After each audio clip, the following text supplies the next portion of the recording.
अल्हम्दुलिल्लाह अल्हम्दुलिल्लाहिल हन्नानिल मन्नान अल्लज़ी खलक़ल इंसान वअल्लमहुल बयान वस्सलातु वस्सलामु अला रसूलिही सय्यिदिल इंसी वल जान व अला आलिही व अस्हाबिही ज़विल खैरि वल इहसान अम्मा बअद फ़अऊज़ु बिल्लाहि मिनश शैतानिर रजीम बिस्मिल्लाहिर रहमानिर रहीम लक़द जाअकुम रसूलुम मिन अनफुसिकुम अज़ीज़ुन अलैहि मा अनित्तुम हरीसुन अलैकुम बिल मुमिनीना रऊफ़ुर रहीम सदक़ल्लाहु मौलाना अज़ीम। बारगाह रिसालत में आप सल्लल्लाहु तआला अलैहि वसल्लम में एक बार दुरूद पाक का हदिया पेश करें। अल्लाहुम्मा सल्लि अला सय्यिदिना व मौलाना मुहम्मदिन मअदनिल जूदि वल करम व आलिहि व अस्हाबिहिल किराम व इब्निहिल करीम व बारिक व सल्लिम सलातन दाइमतन सरमदन अबदा।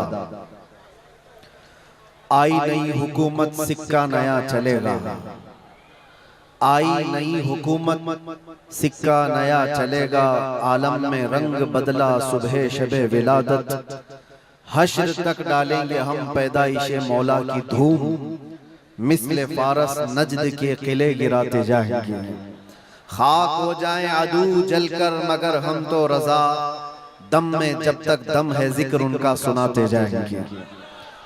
अजीज़ा ने गिरामी वक़ार, आप तमामी अहबाब को सबसे पहले मैं इस अजीम साअत की मुबारकबादी पेश करता हूँ जो अल्लाह तबारक व तआला ने हमारी जिंदगियों में अता फरमाया है। ये कितना अजीम इत्तेफाक है और बल्कि कितनी अजीम सआदत है कि हम अपनी जिंदगियों में 1500 साला जश्न ईद मिलादुन नबी मनाने जा रहे हैं। अल्हम्दुलिल्लाह, ये रसूल करीम सल्लल्लाहु तआला अलैहि वसल्लम की विलादत बासआदत का 1500 सालाना जश्न ईद मिलाद हम सुन्नियों की किस्मत में मनाने आ गया है। एक बात आपको बताता चलूं कि हुजूर पाक सल्लल्लाहु तआला अलैहि वसल्लम की विलादत की खुशी मनाना ये अल्लाह तबारक व तआला ने किस्मत वालों को अता फरमाया है। जिसकी किस्मत अच्छी है वो हुजूर पाक के जिक्र से खुश भी होता है, फलता भी है और फूलता भी है, और जिसकी किस्मत फूटी है वो जलता भी है, जलाता भी रहता है। हमें आज उससे गरज नहीं, आप शरीयत के हुदूद में रह करके हुजूर पाक सल्लल्लाहु अलैहि वसल्लम की आमद की जितनी खुशियां मनाएं वो कम है। जितना हुक्म हमें दिया गया है उन सारी खुशियों के साथ आप लोग मियां साल भर में एक बार थोड़ी ना मीलाद मनाने की खुशी है, और एक साल ही नहीं, हमारा मसलक तो ये है कि इस साल ही ईद मिलाद नहीं मनाएंगे बल्कि हश्र तक डालेंगे हम पैदाइशे मौला की धूम, और बल्कि ये अपना अकीदा बना करके चलो दम में जब तक दम है जिक्र उनका सुनाते जाएंगे। और हो सकता है प्रोग्राम के लिए, स्टेज के लिए और फिर माहौल बनाने के लिए परमिशन लेना पड़ता हो, लेकिन हुजूर पाक का जिक्र करने के लिए किसी सुन्नी को किसी के परमिशन की जरूरत नहीं। आशिक रसूल उसका अकीदा तो ये है, मैं वो सुन्नी हूं जमीले कादरी, मरने के बाद मेरा लाशा भी कहेगा अस्सलातु वस्सलाम। हमारा तो ये तौर तरीका है। आज सुन्नियों की किस्मत में ये मीलाद की जो घड़ी आई है, सबसे पहले तो मैं गुजारिश करूंगा कि अल्लाह के नबी सल्लल्लाहु तआला अलैहि वसल्लम की बारगाह में वो खिराज अकीदत पेश करो कि ये तारीख बन जाए, बल्कि इस्लाम की तारीख का एक अजीम हिस्सा अभी इस साल आपको मिलने वाला है। पूरी इस्लामी तारीख में ये तारीख बनने जा रही है कि 1500 सालाना जश्न ईद मिलादुन नबी अल्लाह ने हम गुनहगारों को अता फरमाया है, और ये किस्मत नहीं है तो और क्या है मेरे अज़ीज़ों। लेकिन साथ में ये भी मैं आपको बता दूं कि हुजूर पाक सल्लल्लाहु तआला अलैहि वसल्लम की मीलाद की खुशी क्या ये कुरान और हदीस से साबित है भी कि नहीं है, क्योंकि अभी ये 10 दिन बचे हैं, 12वीं शरीफ को एक बात कान खोल करके सुन ले। मैं कुरान और हदीस की दलाइल की तरफ आता हूं बाद में, लेकिन एक बात वजाहत के साथ कहता हूं। हुजूर पाक सल्लल्लाहु ताला अलैहि वसल्लम की विलादत बासआदत 12 रबीउल अव्वल शरीफ को हुई। असह रिवायात और अरजह रिवायात के मुताबिक हर साल हुजूर की विलादत की खुशी हम 12 रबीउल अव्वल को ही मनाएंगे, अगरचे किसी और की तरफ से, डिपार्टमेंट की तरफ से या पुलिस वालों की तरफ से जुलूस किसी और भी दिन निकलता हो, 12 रबीउल अव्वल को 12वीं ही होगी। हुजूर पाक सल्लल्लाहु ताला अलैहि वसल्लम की विलादत 12 रबीउल अव्वल शरीफ को हुई और ये कयामत तक डेट बदली नहीं जाएगी इंशाअल्लाह। और जो कुरान और हदीस की बात मैं अर्ज कर रहा हूं, सबसे बड़ी बात तो ये है, आप रसूल पाक सल्लल्लाहु अलैहि वसल्लम को खुदा समझते हैं या खुदा का रसूल समझते हैं? खुदा का रसूल समझते हैं तो फिर मीलाद मनाओ, इसलिए कि खुदा की मीलाद नहीं हो सकती, खुदा की मीलाद नहीं हो सकती, क्योंकि अल्लाह के बारे में अकीदा क्या है हमारा? लम यलिद वलम यूलद, वो ना किसी से पैदा हुआ ना उससे कोई पैदा होगा। अल्लाह किसी से पैदा नहीं हुआ और अल्लाह के पैदा होने की कोई तारीख नहीं बनाई जा सकती, उसकी मीलाद नहीं हो सकती। और रसूल पैदा हुए हैं 12 रबीउल अव्वल शरीफ को। आपकी माँ भी है और आपके बाप भी हैं और आपसे भी लोग, आपसे भी बच्चे पैदा हुए हुजूर पाक सल्लल्लाहु अलैहि वसल्लम से। तो हम पूरी दुनिया में हुजूर की मीलाद मना करके शिर्क को तोड़ने वाला अमल करते हैं, शिर्क को तोड़ने वाला अमल करते हैं। कोई हमारी तरफ जो शिर्क का फतवा देता है उसे कान खोलकर सुन लेना चाहिए। मीलाद मनाकर हम बताते हैं हम मोहम्मद अरबी सल्लल्लाहु अलैहि वसल्लम को खुदा नहीं समझते बल्कि खुदा का रसूल समझते हैं। अगर खुदा समझते या खुदा के बराबर समझते तो हुजूर की मीलाद कभी नहीं मनाते, क्योंकि अल्लाह की मीलाद नहीं मनाई जाती तो हम रसूल की भी मीलाद नहीं मनाते। दोनों को अगर बराबर समझते नहीं, हम सुन्नियों का अकीदा यह है, मैं मानता हूं अक्ल वालो मेरा मोहम्मद खुदा नहीं है, मगर दिलों में ये नक्श कर लो कि वो खुदा से जुदा नहीं है। यह हमारा है। रसूल करीम सल्लल्लाहु ताला अलैहि वसल्लम की मीलाद मनाना शिर्क को तोड़ने वाला अमल है, शिर्क को खत्म करने वाला अमल है। और आपको एक बात ये भी बता दूं, हुजूर अकरम सल्लल्लाहु ताला अलैहि वसल्लम की विलादत जिस दिन हुई थी पूरी कायनात में बहुत कुछ तब्दीलियां आई थी, जो सही रिवायात में मौजूद हैं। बहुत तब्दीलियां आई थी। अरब उस वक्त जो रेगजार था, सहरा था, सब्जा देने लग गया, बारिशें बराबर होने लग गई। अरब में आज भी बारिश नहीं होती है, साल में 2-4 बार बारिश के खतरात गिर गए, अलग बात है। मौसम बाज़ाब्ता जैसे बारिश का यहाँ होता है नहीं होता। लेकिन जिस साल हुजूर पाक सल्लल्लाहु अलैहि वसल्लम की विलादत होने वाली, अरब में सब्जे उगने लग गए हैं या बारिश होने लग गई है। और उस साल जो हालात की तब्दीली थी, मुल्क शाम में एक नदी जो सूख चुकी थी वो अचानक जारी हो गई, पानी भर आया। और एक नदी जो हमेशा बहती वो अचानक सूख गई। एक आतिशकदा था 1000 साल से जिसकी आग को बुझने नहीं दिया गया था ईरान के नुजूमियों ने, आतिश परस्तों ने, अचानक वो आग भी गुल हो गई। एक ही दिन में सब चीजें हो रही हैं। और कायनात में ये जो बड़ी बड़ी तब्दीलियां हुई थी, उस दिन एक और तब्दीली, बुत सारे औंधे मुंह गिरे हुए थे। जो 12 रबीउल अव्वल शरीफ का दिन था, ये सही रिवायात से मैं बता रहा हूं, बुत औंधे मुंह गिरे हुए। लेकिन एक बहुत बड़ा मसला हुआ था जिसकी तरफ इमाम अहले सुन्नत फाजिल बरेलवी रहमतुल्लाह ताला अलैह अपने शेर में इशारा करते हुए फरमाते हैं, क्या एक बहुत बड़ी तब्दीली ये हुई थी कि मुल्क फारस का जो बादशाह है किसरा, उसका किला इतना मजबूत था कि उसकी हिफाजत के लिए 1 लाख फौजी खड़े रहते थे, सिर्फ किले की हिफाजत के लिए। और वो किला इतना मजबूत कि उनका दावा था, उनका चैलेंज था कि इसको कोई तोड़ नहीं सकता, इसको मिटा नहीं सकता। लेकिन 12वीं शरीफ का दिन या सुबह के वक्त अचानक किले के अंदर जलजला आया और दीवार फट गई। और ऐसी फटी कि उसमें से एक आदमी जा सकता है, आ सकता है। आज भी वो शक्शुदा दीवार के साथ किला मौजूद है इराक में, जिसको किलातुल किसरा कहा जाता है आज भी। अब आप अंदाजा करें 2000 साल से वो किला आज तक मौजूद है, तो उस वक्त कितना मजबूत रहा होगा। उस वक्त किले के अंदर जलजला आया, और तख्त उलट गया, दीवार में दरार पड़ गई। वो दरार आज भी मौजूद है। बादशाह हैरान और परेशान।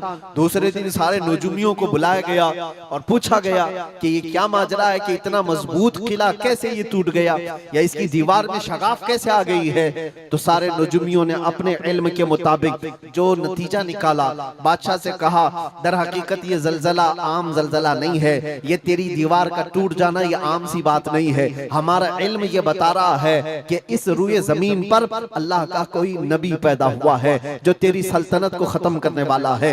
एक बच्चा अरब में ऐसा आया है, आई नई हुकूमत, सिक्का नया चलेगा, आलम में रंग बदला, सुबह शबे विलादत। उस दिन जो हुआ था उसको इमाम अहले सुन्नत क्यों फरमाते हैं, वो एक दिन की बात है ना। हुजूर की विलादत हुई, फारस के किले में क्या हुआ, जलजला आया। हुजूर की विलादत इधर मक्का में हुई और मुल्क फारस में जलजला आया और किले के अंदर दरार आई। अब सुनो, आला हजरत कहते हैं हश्र तक डालेंगे हम पैदाइश मौला की धूम, यानी कयामत तक हम रसूलुल्लाह की मिलाद का जिक्र धूमधाम से मनाएंगे। इसका असर क्या होगा, फारस में तो देखा था किले में जलजला आ गया था, हुजूर के पैदाइश के जिक्र से ही किला हिल गया था। अब हम जब जब जिक्र करेंगे मिसले फारस नजद के किले गिराते जाएंगे, मिसले फारस नजद के किले गिराते जाएंगे। आज जिन लोगों के किले गिरते हैं या हिलते हैं वो जिक्र मुस्तफा से ही गिरते हैं, लेकिन उसका हमें कुछ असर नहीं होना चाहिए। खाक हो जाएं अदू जलकर मगर हम तो रजा, दम में जब तक दम है जिक्र उनका सुनाते जाएंगे। अजीजा ने गिरामे वक़ार, मैं बहुत छोटे से वक्त के लिए आपके पास आया हूं, लेकिन एक अजीम मैसेज देकर के कि मिलाद मुस्तफा सल्लल्लाहु अलैहि वसल्लम के मौके पर सारे सुन्नियों को ये चाहिए कि सिर्फ झंडे लगाने और कुमकुमे लगाने और बड़े बड़े नारे लगाने से ही ईद मिलादुन नबी का आप एहतमाम नहीं कर रहे हो, बल्कि हर सुन्नी आशिक रसूल को चाहिए कि वो इस मौसम में नहीं बल्कि पूरी जिंदगी उसकी है, लेकिन इस मौसम में खास तौर पर अपने नबी पाक सल्लल्लाहु अलैहि वसल्लम की सीरत तो पढ़ लें, मेरे आका सल्लल्लाहु अलैहि वसल्लम की बायोग्राफी मालूम हो जाए, हुजूर पाक की जिंदगी को समझ जाएगा। तो मेरे अजीजों, ये हवाओं के झोंकों से उसका कभी कुछ बाल बेका नहीं हो सकता। जो नबी पाक सल्लल्लाहु अलैहि वसल्लम को पढ़ा हुआ है वो तूफानों और आंधियों में अपना मजहब नहीं बदल सकता, वो लोगों की लालच पर अपना दीन का सौदा नहीं कर सकता। ये वही लोग हैं जो दीन के सौदा करते हैं जिन्होंने अपने नबी को नहीं पढ़ा। हुजूर पाक सल्लल्लाहु अलैहि वसल्लम को जिन आंखों ने एक बार देखा है वो सहाबा की जिंदगी तो देख लें, उनको खोलते हुए तेल में भी डाल दिया गया, मगर दामन मुस्तफा से हाथ हटाना तो दूर की बात है, जुबान पर लफ्ज लाना भी उन्होंने कभी गवारा नहीं किया। जानते हो, 3 भाई थे, ये कलयुगी में एक हिकायत लिखी हुई है, 3 सगे भाई थे, एक ईसाई बादशाह ने गिरफ्तार कर लिया, तीनों जवान थे, 20 से 30 साल के बीच में, और बादशाह ने कैद करके उनको सबसे पहले क्या कहा, तुम अपना दीन बदल लो, धर्म परिवर्तन कर लो, मोहम्मद अरबी सल्लल्लाहु अलैहि वसल्लम के जो कसीदे गाते हो छोड़ दो। लेकिन देखो, याद रखो, उसमें से जब बादशाह ने ये बात रखी तो उन्होंने कहा नहीं, हमारा दीन इतना सस्ता नहीं है कि हम तुम्हारी कैद में आते ही बदल डाले। उसने कहा अगर तुम बदल लोगे तो मैं तुम्हें अपने वजारत में, सिपाहियों में बड़े मनसब पर रखूंगा। नहीं माना, ठुकराया। बादशाह ने क्या कहा, इसकी सजा तुम्हें भुगतने के लिए तैयार रहनी होगी। तैयार। बहुत बड़े एक कढ़ाई में तेल को लाकर खोलते हुए तेल में उसमें से सबसे बड़े भाई को डालने का हुक्म दिया। बादशाह ने जैसे हुक्म दिया, जल्लाद आया और उन 3 भाइयों में से एक को उठाया और खोलते हुए तेल में डाल दिया। अंदाजा करो, मोमबत्ती पर अगर तुम्हारी उंगली भी लग जाए ना तो चमड़ी जल करके निकल आएगी, और पता नहीं कितने दिन तक इसकी जलन आपको होती रहे। लेकिन एक पकते हुए तेल में डाला जा रहा है, डाल दिया, जिस्म पूरा चरमरा गया। थोड़ी देर गुजरी, 2 भाई और मौजूद, दूसरे को बुलाया गया, देखा तुम्हारे भाई का हश्र क्या हुआ है, तुम अगर बादशाह की पेशकश को कबूल कर लो तो शायद तुम्हारी जान बच सकती है। दूसरे ने मुस्कुराया और कहा वही शायद उनकी ही जुबान थी जो बरेली से यूं आती है, जिंदगी ये नहीं किसी की किसी के लिए, जिंदगी है नबी की नबी के लिए। मेरे बड़े भाई को जलाने के बाद अब तो तुमने और भी मुश्किल कर दिया है फैसला। मैं इस बात के लिए तैयार हूं कि इससे बड़े तेल में भी मुझे डाला जाए, लेकिन जुबान पर मेरे मुस्तफा के दामन को छोड़ने वाली बात कभी नहीं ला सकता। दूसरे भाई को भी उठाया गया और खोलते हुए तेल में डाल दिया। दो भाइयों की शहादत हो गई जगह पर ही। वो तेल में डालना जुबान पे अल्फाज हो सकता है, आसानी से हम बोल रहे हैं और आप आसानी से सुन रहे हैं। प्रैक्टिकल जिसके साथ होगा वो अंदाजा कर सकता है दर्द और कर्ब किसको कहते हैं, शिद्दत की तकालीफ किसको कहते हैं। मेरे अजीजों, तीसरा जो नौजवान था वो बहुत ही कम उम्र का था, 22 से 23 साल का होगा। बादशाह का जो वजीर वहां पर था, उसने देख करके बादशाह से कहा, इस लड़के को मेरे हवाले कर दीजिए, मैं इसको बदल करके लाऊंगा, मेरा चैलेंज है। क्यों जान इसकी भी ले लेंगे, मैं इसको बदल करके लाऊंगा। इतने मजबूत लोग कैसे हो सकते हैं अरब के कि खोलते हुए तेल में इनके भाइयों को डाला गया, तब भी ये बदल नहीं रहे। दो को मरते हुए, अरे यहाँ एक को डंडा पड़ते हुए देखकर सारे भाग जाएं, और ये दो को जलते हुए देख करके भी टस से मस नहीं होते। कैसा अकीदा है, कैसा तसल्लुब है इनका। बादशाह ने कहा, किस बात पर तुम्हें यकीन है कि इसको तुम बदल लाओगे।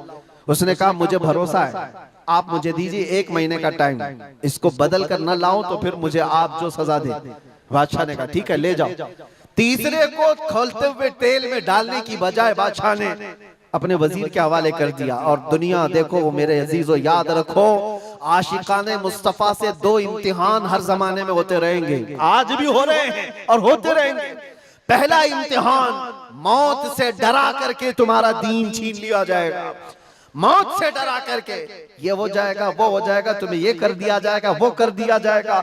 मौत का डर, खौफ तुम्हारे कदमों में डगमगाहट लाने के लिए लाया जाता है। अगर मौत से नहीं डरता कोई आदमी, तो उसके साथ दूसरा पेंतरा क्या खेला जाता है। ये दुनिया का दस्तूर है, हमेशा से जब देखती है दुनिया के ये मौत से डरता नहीं है, तो फिर इसको औरत और दौलत की लालच से खरीदने की कोशिश की जाती है।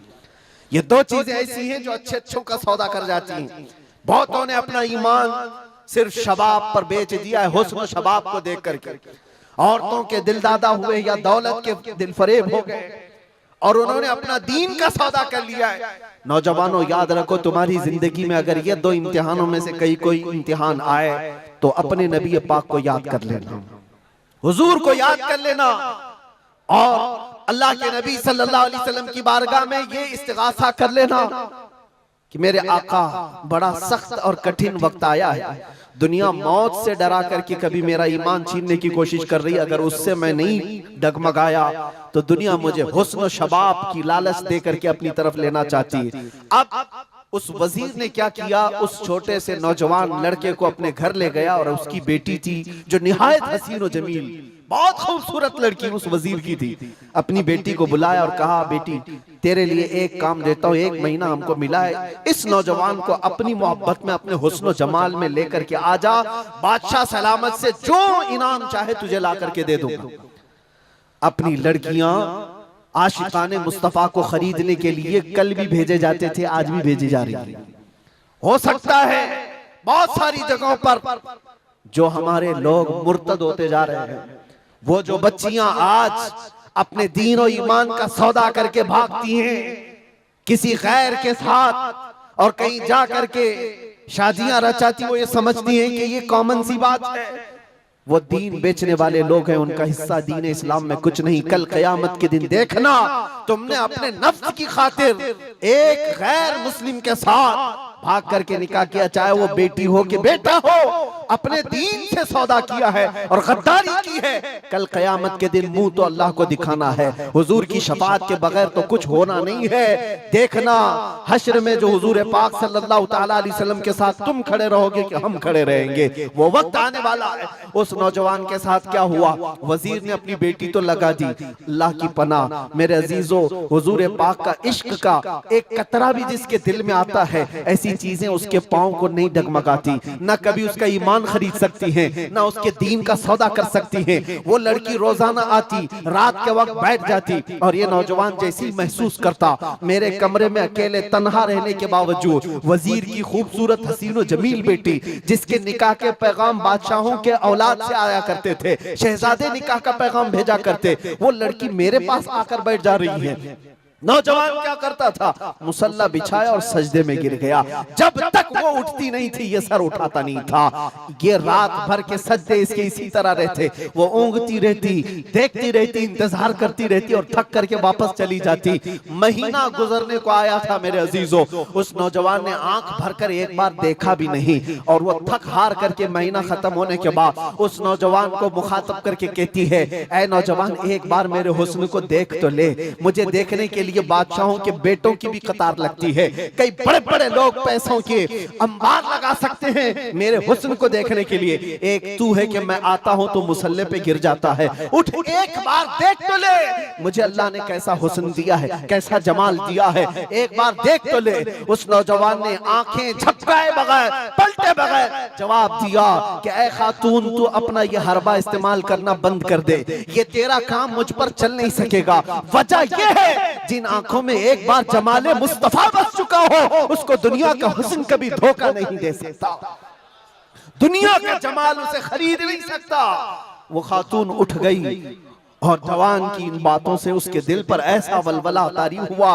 वो खातून कहती है, ऐ नौजवान खड़ा हो जा, मैं तुझे खरीदने नहीं आई, मैं तुझे अपनी दामे फरेब में फंसाने नहीं आई, उठ जा, अब मेरी एक अर्जी सुन ले। नौजवान उठा और पूछा क्या अर्जी है। कहती है कि मैं अब तेरी मोहब्बत में गिरफ्तार हूँ, मैं चाहती हूँ कि तू मेरे दीन में ना आ बल्कि तू अपने दीन में मुझे दाखिल कर ले। जिसके हुस्न ने तेरी आंखों को ऐसा बाकमाल बनाया है कि तन्हा होते हुए भी कभी तूने मेरे हुस्न को नहीं देखा। मैं चाहती हूँ कि उस हुस्न के पैकर जमाले मुस्तफा की मैं भी दिलदादा हो जाऊं। उस नौजवान को उठाया और कहा, मुझे पढ़ा दे ला इलाहा इल्लल्लाह मुहम्मदुर रसूलुल्लाह। हर जमाने में आशिकाने मुस्तफा जो होते हैं, हर जमाने में जो आशिकाने मुस्तफा होते हैं वो दूसरों की छाप अपने ऊपर लेते नहीं हैं बल्कि जहां जाते हैं अपनी छाप दूसरों पर छोड़ करके आते हैं।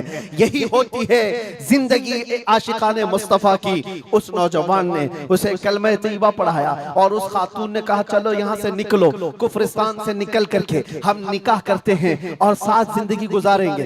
तवज्जो चाहता हूँ, तवज्जो चाहता हूँ, ये मेरी बात को खत्म होने दो। ऐ नौजवानों, आज तुम्हें कोई बहकाने वाला, खोलते हुए तेल में डालने वाला नहीं है, उसके बावजूद तुमने पता नहीं अपने कितने घंटे ये सारे सोशल मीडिया पर आई हुई ऐसी हसीना और जमीलाओं के पीछे अपनी रातें बर्बाद कर डाली। तुम्हें पता नहीं ये आंखें अल्लाह ताला ने तुम्हें किस लिए दिए हैं। दुआ ये करो कुछ ऐसा कर दे मेरे किरदिगार आंखों में, हमेशा नक्श रहे रूए यार आंखों में। उन्हें न देखा तो किस काम की है ये आंखें कि देखने की है सारी बहार आंखों में। अजीजा ने गिरामी, उस नौजवान ने उस खातून की बात सुन ली और कहा, चलो मुझे इस जगह से, इस कैद से निकालो, हम ये शहर छोड़ देते हैं, ये मुल्क छोड़ देते हैं। उस खातून ने उस नौजवान को आजाद किया और साथ लेकर चल पड़ी। शहर भी छोड़ दिया, बाहर निकल पड़े। रात का वक्त है, अचानक वो आधा रास्ता तय किए कि पीछे से घोड़ों के दौड़ने की आवाज आई। तवज्जो चाहता हूँ, एक फौज आ रही है और हिनहिनाने वाले घोड़ों की आवाजें आने लगी। दोनों डर गए। नए लोग हैं, नौजवान लड़का है, नौजवान लड़की है और शहर से भागे हुए हैं, दीन इस्लाम कबूल करके निकले हुए हैं। बादशाह को हो सकता है खबर हो गई होगी, वजीर को पता चल गया होगा कि कैद से निकला हुआ ये फरार मुजरिम हमारा शहर छोड़कर जा रहा है। पूरी फौज आती हुई नजर आ रही थी। ये दोनों एक दरख्त के पीछे ओट पर छुप कर खड़े हो गए। पता नहीं अब इसके आगे क्या होने वाला है, हमें गिरफ्तार कर लिया जाएगा, हो सकता है हमारा भी अंजाम वही होगा जो हमारे दो भाइयों के साथ हुआ। लेकिन इत्तेफाक की बात है, वो घोड़े करीब से करीब आते गए, वो फौज करीब आ गई और जब आ गई तो करीब आकर वो फौज रुक गई। इन्होंने देखा नहीं ये फौज कौन थी, ये लोग कौन थे। दरख्त के पीछे छुपे हुए हैं नौजवान और वो दुशीजा। अचानक आने वाली फौज में से एक गरजती हुई आवाज आती है, नाम लेकर के नौजवान का पुकारा जाता है, ऐ फलां बिन फलां बाहर आ जा, बाहर आ जा। बाहर ये नौजवान आता है तो देखता है बादशाह की फौज नहीं है, वजीर की फौज नहीं है, बल्कि वो दोनों शहीद भाई घोड़े पर सवार है और सारी फौज में रसूलुल्लाह के वो शहीद सहाबा तशरीफ लाए हुए हैं। नारे तकबीर, नारे रिसालत, नारे रिसालत, ये नौजवान घबरा गया और पूछा, मैं अपने भाइयों को देख रहा हूँ घोड़ों पर सवार हैं। चंद दिनों पहले बादशाह ने खोलते हुए तेल में इनको उंडेल दिया था, इनके जिस्मों को जला दिया था। ये देख करके आप कपकपी जिस्म पर तारी है, भीगी आंखों से पूछने लगा, बड़े भाई आप लोगों को जला दिया गया था, तेल में खोलते हुए डाल दिया गया था, आप लोग यहाँ कैसे आए? दोनों भाइयों ने कहा, ऐ मारे नन्हे भाई, क्या तूने कुरान की आयत नहीं पढ़ी? वला तक़ूलू लिमन युक़्तलु फी सबीलिल्लाहि अमवात, अल्लाह की राह में जो मारे जाएं उन्हें मुर्दा न कहो। नौजवान ने पूछा, तुम्हें दर्द कितना हुआ होगा जब जलाया गया था, खोलते हुए तेल में डाला गया था? कर्ब कैसा था, तकलीफ कैसी थी? जो चाहता है नौजवानों, इश्क़ मुस्तफा में बर्दाश्त किया हुआ दर्द कुछ नहीं होता है। उन नौजवानों ने कहा, दर्द कौन सा, कर्ब कौन सा, तकलीफ कौन सी? तूने हमें डालते हुए देखा है, खोलते हुए तेल में, जलती हुई चमड़ी देखा है, लेकिन हमें दर्द का एहसास नहीं हुआ, इसलिए कि जिस वक्त जल्लाद हमें तेल में डाल रहा था, सामने तो हमें जमाले मुस्तफा नजर आ रहा था। जहां मुस्तफा का हुस्न हो, फिर दर्द किस बात का, कर्ब किस बात का? इसीलिए तो सहाबा का ये नारा था, या रसूलुल्लाह, या रसूलल्लाह, कुल्लु मुसीबतिन बादका जुललुन, ऐ अल्लाह के रसूल अगर आप हैं तो फिर हर मुसीबत हल्की है, हर मुसीबत छोटी है। ऐ नौजवानों, दुनिया ने खरीदने की कोशिश की है, लेकिन जो जमाले मुस्तफा का दिलदादा है वो दुनिया के हालात से न बिकता है न झुकता है। अपना मिशन ऐसा बनाओ कि तुम्हें 100-500 रुपए में खरीदे जाने वाली कौम का लक़ब न दिया जाए, बल्कि इकबाल आज से 100 साल पहले कहता था, इकबाल शायर मशरिक, अंग्रेजों ने क्या कहा था हमारे मुतालिक, वो अपने शार में कहा है। अंग्रेज क्या कहते थे? थक गए थे, थक गए थे। आपको क्या पता है हिंदुस्तान की इस आजादी में जितने आज बड़े बुलंद बांग दावे किए जाते हैं, पता है नौजवानों, तारीख याद रखो, 30,000 उलमाए अहले सुन्नत को इन्होंने दिल्ली से लेकर कश्मीर तक हर झाड़ी पर फांसी पे लटकाया हुआ था। 30,000 उलमाए अहले सुन्नत। काला पानी की सजा अंडमान निकोबार में किसको दी गई थी? अल्लामा फजले खैराबाद, इनायत अहमद काकोरवी, जिनकी पीठ की हड्डी तोड़ दी गई थी, खड़े नहीं हो सकते थे। 8-8 साल 10-10 साल तक झुकी हुई कमर के साथ इनको सजाएं दी गई। किफायत अली काफी कौन है, जिनको भरे बाजार में चौराहे पर लाकर अंग्रेजों ने फांसी पर चढ़ाया था। जालिमात तारीख भुला देते हैं, या तारीख के चेहरे पर आज मट्टी थोपने की कोशिश की जाती है, और हमारे नौजवान है कि याद नहीं रखते हमारी तारीख। या आशिकाने मुस्तफा थे, अंग्रेजों की नाक में अगर किसी ने दम किया था तो वो आशिकाने मुस्तफा की जमात थी, आशिकाने मुस्तफा की जमात थी। किफायत अली काफी को सूली पर चढ़ा रहे थे, लेकिन जानते हो उससे पहले किफायत अली काफी एक आलिम दीन, एक आलिम दीन, उस आलिम दीन को गिरफ्तार करने के लिए कितने कुत्ते आए थे? 3,000 अंग्रेजों की फौज ने मिलकर के एक आलिम दीन को गिरफ्तार किया था।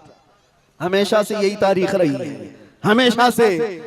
इसलिए कि पता है कि रसूलुल्लाह सल्लल्लाहु ताला अलैहि वसल्लम का शेर 1-2 के काबू में आ भी नहीं सकता, हमेशा घेर कर मारने की आदत कुत्तों की रही। करबला में भी तो यही हुआ, अकेले इमाम हुसैन के साथ सुबह से लेकर दोपहर तक लड़ते रहे, और आपको पता है एक हुसैनी जवान ने 200-200 यजीदियों को मार डाला है, एक ने। तारीख खाली मरने वालों की ना बताओ, शहीद होने वालों की नहीं बताओ, ये भी देखो हुसैनियों ने कितनों को सुलाया है। एक हुर बिन यजीद जो एक रात पहले इमाम हुसैन के पास आकर बैत किए थे, एक रात पहले, और उन्होंने दूसरे दिन जंग शुरू की थी तो 120 लोगों को मारा था। आप अंदाजा करो, एक रात का हुसैनी 120 को सुला सकता है, तो अंग्रेज अच्छी तरह जानते हैं जो पैदाइशी हुसैनियों की तरह को सुला सकता है। सब पता है। किफायत अली काफी को 7 दिन तक गिरफ्तार करके उनके जिस्म पर इस्त्री चलाते थे, गरम इस्त्री चलाते थे, और जब चमड़ी जलती थी तो उस पर नमक छिड़कते थे। और किफायत अली काफी को बार बार कहते, फतवा बदल डालो, आ जाओ हमारे वजारत में, हमारा मनसब ले लो, हर महीने पाउंड दिए जाएंगे, बरतानिया के पाउंड। लेकिन आशिक मुस्तफा डॉलर और बरतानिया के पाउंड पर नहीं बिकता, वो हुस्न मुस्तफा का दिलदादा होता। 8वें दिन जब उनको फांसी पर चढ़ाया गया था, फांसी कोई आम चीज नहीं है मेरे अजीजों, जिसको सामने देख करके चच्चों की हालत खराब हो जाए। लेकिन किफायत अली काफी फांसी को देखकर कहने लगे थे, कोई गुल बाकी रहेगा न चमन रह जाएगा, पर रसूलुल्लाह का दीन हसन रह जाएगा। सब फना हो जाएंगे काफी वो, लेकिन हश्र तक नाम हजरत का जुबानों पर सुखन रह जाएगा, नाम हजरत का जुबानों पर चलन रह जाएगा। फांसी भी दे दी। ये सारे जो मामलात हुए आशिकाने मुस्तफा सल्लल्लाहु अलैहि वसल्लम हर जमाने में आजमाए गए। और मैं कह रहा था क्या बात, इधर उधर न जाए बात, अंग्रेज मजबूर होकर ये कहने पर आ गए थे, ये फाका कश मौत से डरता नहीं जरा, ये फाका कश मौत से डरता नहीं जरा। आशिकाने मुस्तफा ने हर जमाने में लोगों की नाक में दम कर रखा है, तादाद में थोड़ी ही क्यों ना हो, तादाद में थोड़ी ही क्यों ना हो, लेकिन डर इनको सबसे लगता है। क्या आपने तारीख नहीं देखी? एक बात मैं बताऊं, बॉडी बनाने वाले, मुख्य आजमाई करने वाले, चाहे तुम्हारे पास जितनी भी ताकत हो, ये जिस्मानी ताकत अपनी जगह पर, हमने देखा है व्हील चेयर पर बैठ करके एक खादिम हुसैन लब्बैक या रसूल अल्लाह कहता था, यूरोप की धरती भी हिलने लगती थी। पता ही चलता है जिस्मानी ताकत का कोई असर नहीं होता, इश्क़ मुस्तफा जहां होता है वो असली ताकत कहलाई जाती है। नारे तकबीर, नारे रिसालत, आशिकाने मुस्तफा, सुभान अल्लाह, सुभान अल्लाह।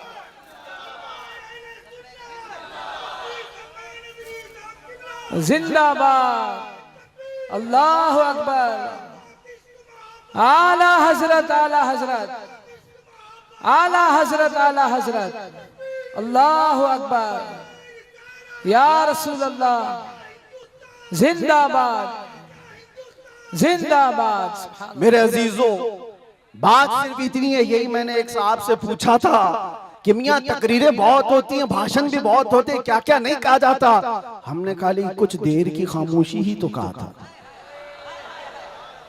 खामोशी कहना क्या इतना बड़ा जुर्म बन गया? वो तो आप सबको भी पता है कहां कहां से हमारे जुलूस निकाले गए, कहां कहां का क्या क्या देखा। बहरहाल मैं वो दास्तानें बताने नहीं आया हूं, लेकिन इतनी बात मुझे आज भी एहसास दिलाती है, ये अल्लाह का करोड़ा एहसान है, तुमने मुझे हथकड़ियां पहनाई है, घुमाया, जहां भी रखा, जिस तरह भी रखा। 8 महीने क्या 8 साल रखते या 80 साल अगर उम्र होती तो रखते, इससे फर्क नहीं पड़ता। डर तो ये था कि चोरी में नहीं ले गया, डकैती में नहीं ले गया, रेप में नहीं ले गया, मर्डर में नहीं ले गया। दुनिया को तुम्हें बताना पड़ेगा इस आलिम को क्यों ले गया, तो तुम पुकार करके यही कहोगे इश्क़ मुस्तफा की बात करता था इसलिए ले गया। सुभान अल्लाह। लब्बैक लब्बैक लब्बैक या रसूल अल्लाह, लब्बैक लब्बैक लब्बैक या रसूल अल्लाह, लब्बैक लब्बैक लब्बैक। हमारा जुर्म यही तो है, दुनिया को तुम्हें बताना होगा क्या जुर्म किया था, अपनों को भी बताओ और दूसरों को भी बताओ। इसलिए मेरे अजीजों, कई मर्तबा ऐसा हुआ कि हमने अपने साहबों से पूछा भी था कि बात क्या है, छोटी सी बात को इतना ज्यादा क्यों बनाया गया। उन्होंने कहा बात छोटी है, लेकिन हमको ऐसा लग रहा है कि कई सालों से जो मरे हुए वो भी खड़े होने लग रहे हैं, कई सालों से जो सोए हुए हैं वो भी उठने लग रहे हैं। हम नहीं चाहते कि इस तरह का माहौल बन जाए, लेकिन याद रखना मेरे अजीजों, इश्क़ मुस्तफा पर बात करना, इज्जत मुस्तफा का चर्चा करना, अगर ये जुर्म है तो ये जुर्म मौत तक 1000 बार हम करते रहेंगे, 1000 बार करते रहेंगे। इसलिए कि इससे कोई समझौता नहीं। हाँ, हम कानून के खिलाफ कोई बात नहीं करते। अगर अपने नबी पाक की इज्जत की बात करना जुर्म है तो ये जुर्म तो हम करते ही रहेंगे, ये करता रहे, हर नौजवान भी करेगा। नाम मुस्तफा लेना कोई जुर्म नहीं है, हुजूर की इज्जत की बात करना कोई जुर्म नहीं है। लेकिन एक साहब ने कहा, मुझसे कहा कि मुफ्ती साहब आप बयान करो, जितना करना है अपने नबी की तारीफ करो, जो करना है करो, लेकिन आप ये दूसरों को कुत्ता क्यों बोलते हो, ये सारी चीजें क्यों कहते हो। मैंने कहा अगर आपकी माँ को कोई बदकार कह दे, आपकी माँ को कहे कि बदकार है, तो आपको कैसा लगे। तो वो खड़े हो गए, कहा मेरी माँ को क्यों मिसाल में ला रहे हो, आप मेरी माँ के बारे में मिसाल क्यों दे रहे हो। मैंने कहा अभी तो मिसाल ही दिया, गाली नहीं दिया, खाली मिसाल, सपोज, एग्जाम्पल, इस पर आप इतना भड़क गए। याद रखो मेरे अजीजों, आप अपनी माँ से जितना मोहब्बत करते हैं, करोड़ों माँ से ज्यादा एक सुन्नी आशिक रसूल अपने नबी से मोहब्बत करता। हमारी जाने कुर्बान उस नबी पाक की जात पर। आप रुए माजना में मुस्तफास, आप क्या समझते हो दुनिया में जो इज्जत है वो हमारी टोपी दाढ़ी से है, हमारे जुब्बे कुब्बे और हमारे रंगो नस्ल से है। हमें इज्जत हमारे रंगो नस्ल और हमारे नाम और नमूद, हमारे इल्म और हमारे मनसब, हमारी पगड़ी और हमारे जुब्बे नहीं दिलाते। हमें जो इज्जत मिलती है वो किस बात पर? जब तक बिके न थे तो कोई पूछता न था, या रसूल अल्लाह तुमने खरीद कर हमें अनमोल कर दिया। ये नाज ये अंदाज हमारे नहीं होते, झोली में अगर टुकड़े तुम्हारे नहीं होते, जब तक के मदीने से इशारे नहीं होते, रोशन मेरी किस्मत के सितारे नहीं होते। बेदाम ही बिक जाए ये बाजार नबी में, इस शान के सौदे में खसारे नहीं होते।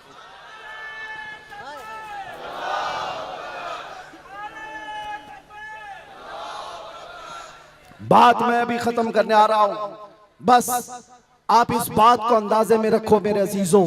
दुनिया में बहुत आंधियां हैं, बहुत तूफान, और लोग कहते हैं हालात सही नहीं है, हालात सही नहीं है, इसलिए ऐसे चलना चाहिए। हालात तो हुजूर जब ऐलान नबूवत किए थे उस वक्त से लेकर अब तक कभी सही हुए ही नहीं, कभी सही नहीं हुए।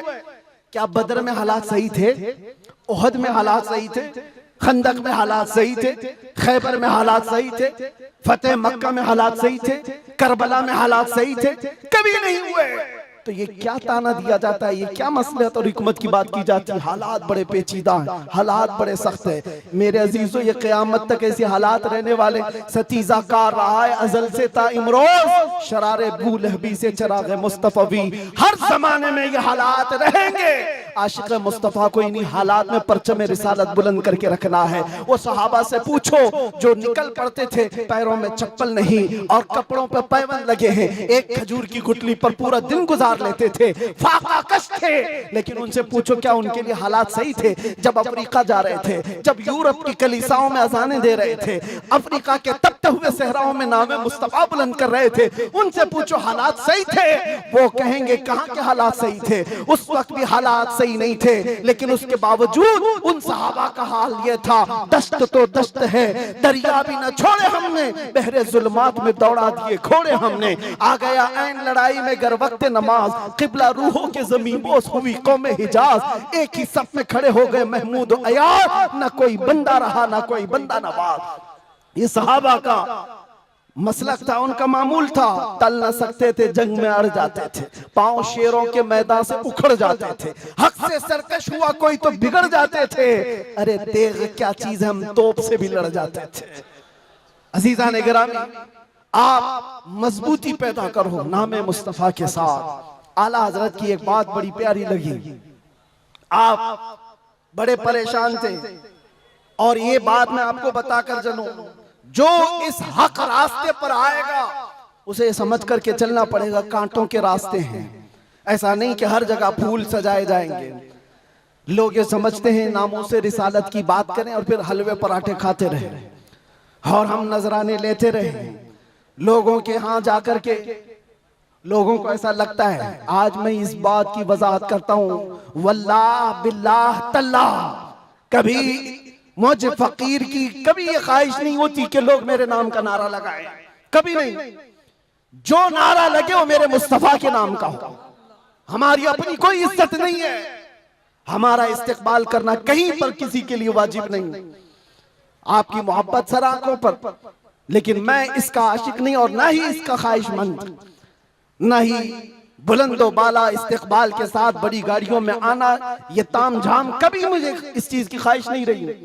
और अगर ऐसी ख्वाहिश होती तो इस गली में आकर के आपसे बयान नहीं कर रहा होता। हमने लाखों का मजमा भी देखा है, लेकिन एक बात है, इस रास्ते पर चलने वाले को ये सोच करके चलना होगा कि आजमाइश होगी और इम्तिहान होगा।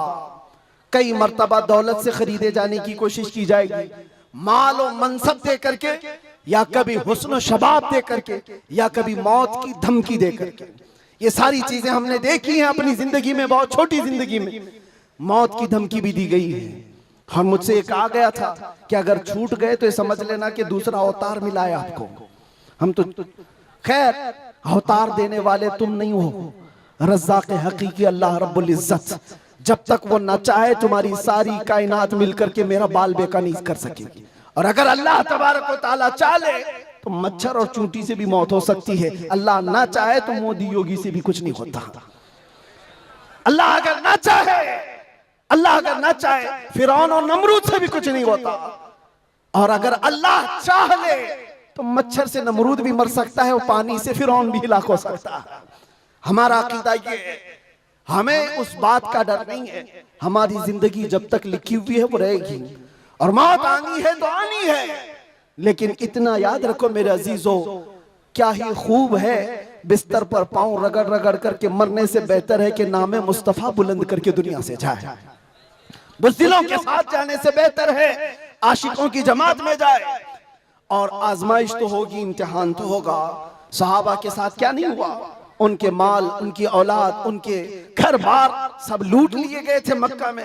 आजमाइश ऐसी थी कि वो पूरा पूरा दिन एक खजूर की गुठली पर गुजारा करते थे और जंगें ऐसी उन पर मुसल्लत कर दी गई थी कि उनको अमन नाम की कोई चीज ही नहीं मिलती थी। हर घड़ी एक जंग से निकले दूसरी जंग, दूसरी से तीसरी। हुजूर पाक की वफादारी के साथ इम्तिहान तो होगा।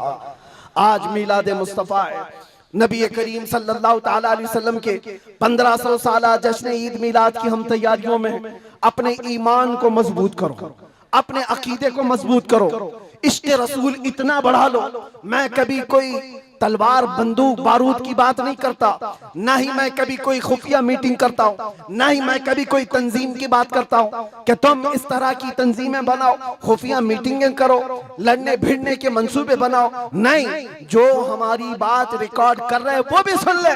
मैंने कभी नौजवानों को लड़ने भिड़ने के लिए तैयारियां करने की कभी बात नहीं की। अरे मियाँ, मैं तो ब्लेड और चाकू की भी बात नहीं करता, प्लास्टिक की भी नहीं बात करता। मैं सिर्फ ये चाहता हूँ सर से लेकर पैर तक इश्क मुस्तफा में ऐसे ढल जाओ जिस गली से गुजरो मदीने की खुशबू आने लगे। तुम्हारा चलना फिरना कई कीड़ों की मौत का सबब बन जाएगा। आपको किसी हमले की जरूरत नहीं, आपको किसी पर अटैक करने की जरूरत नहीं। अपने दिल के अंदर इश्क मुस्तफा ऐसा बिठाओ, ऐसा बिठाओ। हमने देखा है मेरे अजीजों, हमने तन्हाई में बैठ के भी दिन गुजारे हैं और कई ऐसों के बीच में भी बैठ के दिन गुजारे हैं। हमारी अपनी तारीफ के लिए नहीं कह रहा, जहां ऐसे क्रिमिनल लोगों के बीच बैठते थे जो 20-20 साल से क्राइम में मुब्तला हैं, छोटे मोटे नहीं, मर्डर भी, रेप भी, ड्रग्स भी, सब उनके बीच बैठ करके देखा है। जब हुजूर पाक की बात की जाती है तो उनकी आंखों में भी आंसू आते हुए देखा है और तौबा करते हुए भी देखा है, रमजान में तरावी पढ़ते हुए भी देखा है। मैंने ये महसूस किया है दुनिया का एक ही इलाज है, इस उम्मत का एक ही इलाज है, वो मेरी बात का आखिरी हिस्सा है। इस दुनिया का एक ही इलाज है कि मोहम्मद से वफा तूने तो हम तेरे हैं, ये जहां चीज है क्या लौह कलम तेरे हैं। लब्बैक या रसूल अल्लाह, या अल्लाह या रहमान या रहीम, दिल माराकुन मुस्तकीम बिहक़्क़ि इय्याका नअबुदु व इय्याका नस्तईन। मालिक व मौला परवरदिगारा करीमा कारसाज़ा, तेरी दी हुई तौफीक से हमने जो कुछ भी पढ़ा और जो कुछ भी बयान किया और सुना, सब पर हमें अमल की तौफीक अता फरमा। हमारे इस जलसे पाक को अपनी बारगाह में शरफ़ कबूलियत अता फरमा। ए रब्बे करीम, इस जलसे ईद मिलादुन नबी को हमारी नजात का ज़रिया बना दे, हमारी बख्शिश का सामान बना दे। ए अल्लाह, हम सब के गुनाहों का कफ़ारा बना दे। जितने बच्चे, बूढ़े, जवान, मर्द, ख़वातीन इस जलसे पाक में हाजिर है मौला, इस जलसे से निकलने से पहले सबकी बख्शिश का ऐलान फरमा दे। अल्लाह, नाम मुस्तफ़ा के लिए हाजिर आए हुए ये चेहरे हैं, इश्क़ मुस्तफ़ा की भीख मांगते मौला, हमारे दिलों से हुब्बे दुनिया को ख़त्म फरमा दे, हमारे दिलों पर दूसरों का रौब और खौफ ख़त्म फरमा दे। अल्लाह करीम, इस दिल को तेरे दरबार में पेश करते हैं, इसमें इश्क़ मुस्तफ़ा अता फरमा दे। अल्लाह, हमारा दिल धड़कता रहे तो तेरे नबी पाक के नाम से धड़कता रहे, हम सबको नामों से मुस्तफ़ा के सिपाहियों में शुमार फरमा। अल्लाह, इस पूरे इलाके को मरकज़ इश्क़ रसूल बना दे। अल्लाह, हमारी नस्लों में क़यामत तक आशिकाने मुस्तफ़ा पैदा फरमा, हमारी औलाद को, हमारी नस्लों को, हमारे ख़ानदान को बदअक़ीदा और गुमराह होने से महफूज फरमा। या रब्बल आलमीन, या अकरमल अकरमीन, जिस तरह इन्होंने इस जलसे को सजाया है, इनको और हम सबको हमारी कब्रों को सजाने की तौफ़ीक़ अता फरमा। अल्लाह, हम सब की कब्रों को रोशन फरमा दे, या रब्बल आलमीन, या अकरमल अकरमीन, हमारी माओं, बहनों, बच्चियों, बेटियों, बहुओं, बीवियों, सबको हमने तेरे हवाले कर दिया। उनकी इज्जतों की हिफाजत फरमा। ऐ अल्लाह ए करीम खुदा, हम सब में जो बीमार है उन्हें शिफा अता कर दे, जो बे औलाद है उन्हें साहिब औलाद बना दे, और जो कर्ज में डूबे हुए उनके कर्जों में आसानियां अता कर दे। ऐ अल्लाह, जो बेरोजगार है उन्हें हलाल रोजियां अता फरमा, जो नाहक मुकद्दमे और जेलों में हो उनको आज़ाद फरमा दे। ऐ करीम खुदा अरहमर राहिमीन, मौला तेरे दरबार में आखिर में ये इल्तिजा है, न जाने ये आंखें कब हमेशा के लिए बंद हो जाए। इन आंखों के बंद होने से पहले एक बार तेरे हबीब पाक के चेहरे की जियारत नसीब फरमा। ऐ अल्लाह, दुनिया में हर आफत से बचाना मौला, उक़बा में न कुछ रंज दिखाना मौला, बैठे जो दरे पाक पैगंबर के हुजूर ईमान पे उस वक्त उठाना मौला। कुछ ऐसा कर दे मेरे किरदगार, आंखों में हमेशा नक्श रहे रूए यार आंखों में। उन्हें न देखा तो किस काम की हैं ये आंखें, कि देखने की है सारी बहार आंखों में। ऐ अल्लाह, हमारी दुआओं को तेरे हबीब पाक के नालैन के सदक़े कबूल व मकबूल फरमा। इन्नल्लाह व मलाइकतहु युसल्लूना अलन नबी या अय्युहल्लज़ीना आमनू सल्लू अलैहि व सल्लिमू तस्लीमा। अल्लाहुम्मा सल्लि अला सय्यिदिना मुहम्मदिन मअदनिल जूदि वल करम व आलिहि व अस्हाबिहिल किराम व इब्निहिल करीम व बारिक व सल्लिम। दअवाहुम फीहा सुब्हानकल्लाहुम्मा व तहिय्यतुहुम फीहा सलाम व आखिरु दअवाहुम अनिल हम्दुलिल्लाहि रब्बिल आलमीन। जब दमे वापसी हो या अल्लाह, जब दमे वापसी हो या अल्लाह, लब पे जारी हो बस ला इलाहा इल्लल्लाहु मुहम्मदुर रसूलुल्लाह। एक ऐलान मेरी तरफ से, जुलूस ईद मिलादुन नबी सल्लल्लाहु अलैहि वसल्लम आएगा तो है नौजवानों, पूरी दुनिया आपको देख रही होगी। मेरा ये बयान हर आशिक रसूल तक पहुंचे। पूरी दुनिया उस वक्त आपके चलने फिरने के अंदाज को देख रही होगी। बड़े बड़े डीजे लाना और उस पे गानों की धुन की तरह थिरकना इस्लाम में हराम है, हराम है, हराम है। और एक हराम काम से अपने नबी पाक की मिलाद नहीं मनाई जा सकती। याद रखो, तुम अगर अपना एंटरटेनमेंट करना चाहते हो तो किसी और जगह जाकर करो, मिलाद मुस्तफ़ा को बर्बाद ना करो।